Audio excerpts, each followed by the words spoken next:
Hi guys, and welcome to your daily tarot reading for Saturday the 20th of June. Thank you for joining me.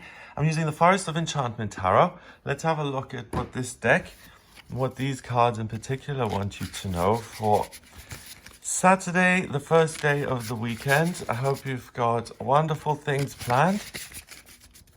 Let's see what these cards have to add.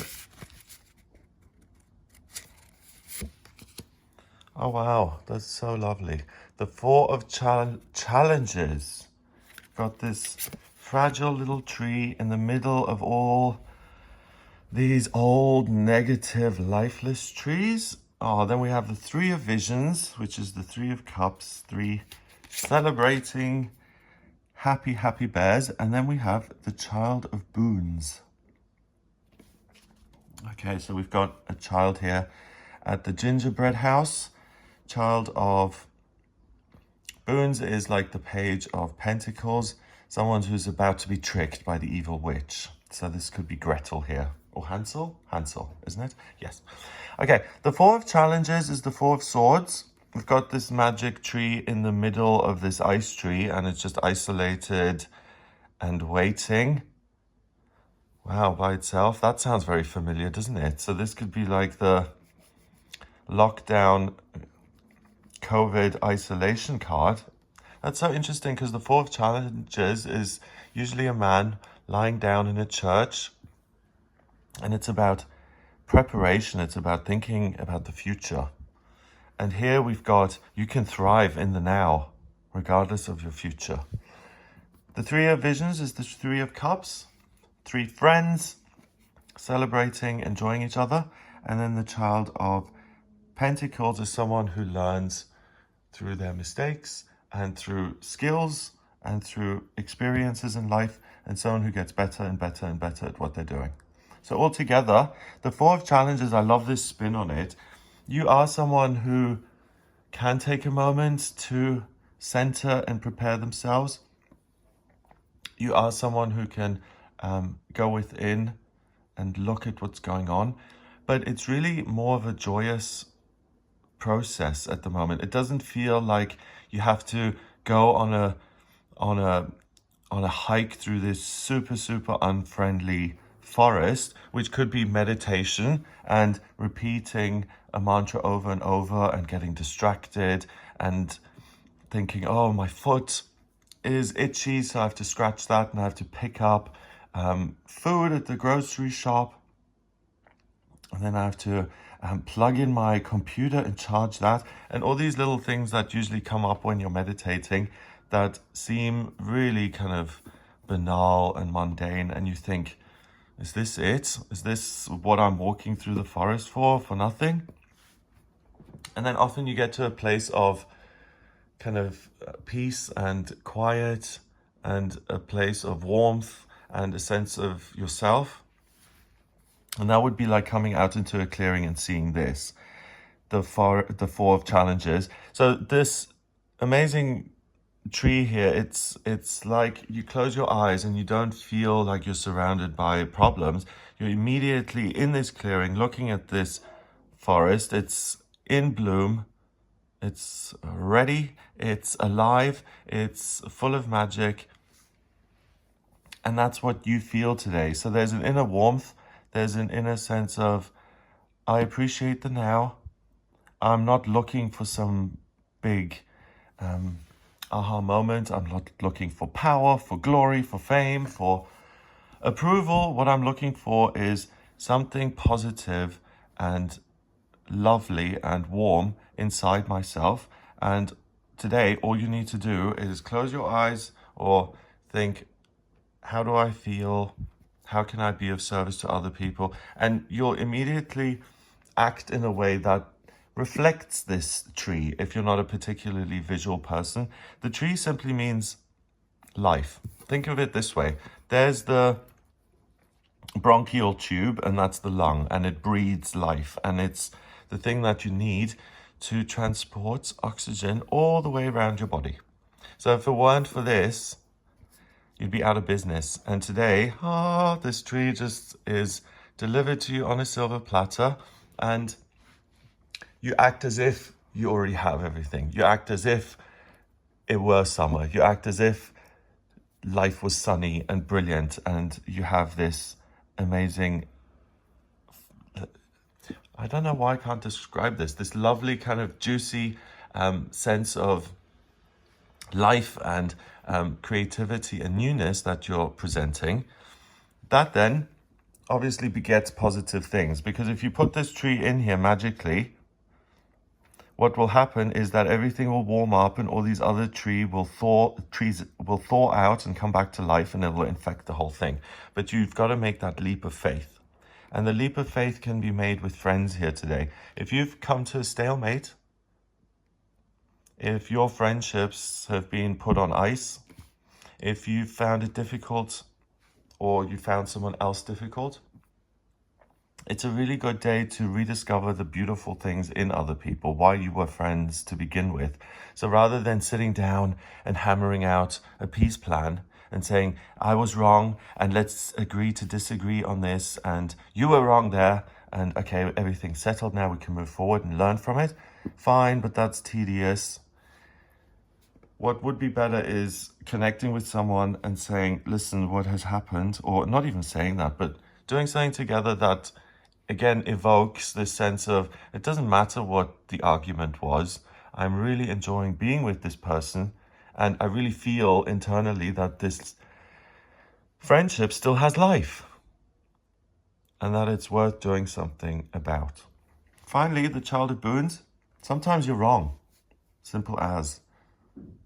Hansel and Gretel go off in the forest to, what was it? Mom and dad. Mom, it's always the poor mom, the evil stepmother. Then we've got the dad, he's a hunter. And they go out for the day. They leave little breadcrumbs in the forest. This little boy and his sister, they leave breadcrumbs to see if they can get home. The breadcrumbs are obviously eaten by all the enchanting animals in the forest. Not their fault. And they can't find their way home, and they're lost. And they get caught by this witch who has a gingerbread house and tricks unsuspecting children into her domain by decorating her house. And the poor kids, they eat the gingerbread. She traps them, she fattens them up, and then she eats the kids. Lovely fairy tale for children. So poor Hansel here, he's just arrived at the gingerbread house, and he's like, oh, look at this. This looks delicious. And he's going to have a little bite, and then the witch is going to get him and lock him up. And that's a pretty tough lesson. He won't be touching gingerbread houses in future, because he learned in this case that there's an evil sorcerer behind it, and your life will be in peril simply for reaching out and looking at something beautiful that you like. It's actually quite a vicious story. It is a vicious story because it assumes the worst, exploiting a child's sense of wonder, the gingerbread house, and then murdering the kid. Assuming the worst about people you don't understand, the sorcerer, the witch in the forest who obviously eats children. I think that's been a smear story throughout history, not just in fairy tales, but that's been a smear story you can tell about people and they won't trust them. So there's a lot of darkness underneath this. And the thing that's important simply is it's not got some big, deeper meaning. The big, deeper meaning is that it's okay sometimes to make mistakes. Gretel doesn't need to blame himself for liking beautiful things. It's not his fault there's a psycho living in the woods exploiting kids. It's not his fault. So it's okay for you to make mistakes and for you to say the wrong thing to your friend and to fall out and to... It's fine. Everyone does it. We all do it. The important thing is to apologize and to say, I really value your friendship. There's something beautiful here. There's a relationship that's alive. There's something joyous, nurturing, caring between us. Because that's what friendships really are. If you just look at everything that these three are trying to express. Sense of equality. Feeling like you're with your people. Feeling like you're perfectly at home. Like you can relax. Like you can just smile and let your hair down. You're in the perfect environment. You feel comfortable. You feel like these are people who are on the same wavelength, and you can express yourself and you can build something together and you can play and celebrate. And you can't do that with people, even if you do like them, where there's no spark. And today you realize who you do have a spark with, what's important or what isn't important in friendships, and you're not particularly prideful in the sense that you can't say, hey, I messed up, I said the wrong thing, or I even deliberately tried to hurt you because I was jealous. Yeah, things like that can happen, can be forgivable if they make sense in the bigger scheme of things. If the friendship totally outweighs something like that, then it's okay to say, if you're at least honest and you say, I hold my hands up, I own my part of this, and I did this to get back at you for another perceived slight, for something you did to me, or I thought you did to me. But the two of you have the best working relationship together where you make magic. Then is it worth throwing that away because you had a moment? It's easy to cut relationships off forever. But if there's a life that, I really believe that when you meet someone, you either know them or you don't know them, you vibrate at the same frequency or you don't. There's this one guy here in Glastonbury. He's got a family, he's got a wife and a kid. But whenever I've got a question, I mean, exaggerating, but he just keeps popping up and asking directions and saying hello and just random stuff. In the 5 years I've lived here, I've spoken to this stranger much more than I have to other people. And it's just because there's something there. So there could be a possible friendship that I could explore. You know these things when you meet people. And that's why if there's something there, if you're angry, if you're furious, that's just an inverted form of love. You're just hurt and upset that someone didn't respect you, that they didn't have faith in you, that they didn't trust you, that they betrayed you. And then you start kicking yourself. I betrayed myself. How could I be so stupid and think there was something lovely and beautiful in the world that I could reach out to and that it would actually feed me? Heaven forbid. You're not wrong. There are beautiful things in the world. It is okay to trust. And the only measuring stick that you need is your own sense of, is there something more here? Is there something that stems from love? Is there something divine here? And I mean, if you are asking, if you've fallen out with your friend Bob at the local bakery, you're not going to think, is my divine relationship with Bob at risk? You're just going to think, am I going to get on with this guy or not when I go back? And just sense that and see if there is no connection and you don't feel as such that other person. Or if, there's still a sense of consciousness. This still has breath. This still has life in some way. So basically, own up to your own mistakes. There's no shame in that. If other people apologize to you, you don't need to accept that. But if you feel like, wow, thank goodness there's still a wonderful relationship here, then accept the apology if it works for you. But I really think you don't have to talk to yourself, and it's just a natural thing that happens today. It's a natural way of nurturing yourself, loving yourself, and giving yourself a break.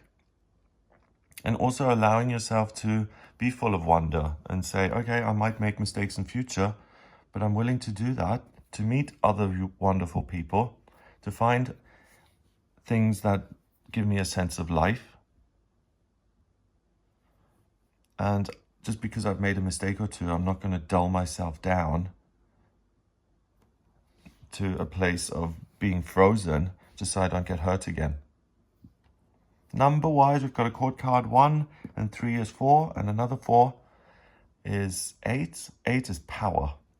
So there's real power in friendship, and there's real power in love. And today the thing that you're being supported with is loving yourself and rediscovering the inner child, the sense of wonder, the fallible you that a lot of people despise and get rid of in themselves. We all have it, so embrace that. Wonderful friendships, and an intuitive sense of what feeds your soul and what doesn't. It's as simple as that. So have an amazing day. If you'd like a personal reading with me, please get in touch via the website, gregoryscott.com. If you like this video, please hit the like button, subscribe, and share the video online. Have a wonderful day. In my personal readings, I use the tarot, astrology, and numerology. For the astrology chart, I need your place of birth, date of birth, and time of birth. If you don't have the time of birth, then order a chart rectification with me. That's a process where I work out the time of birth. Yeah, that's it.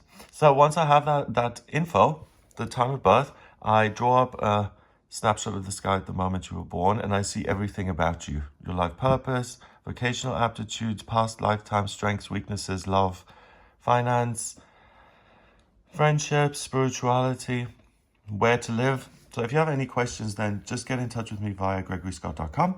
Have an amazing Saturday, and I'll speak to you tomorrow.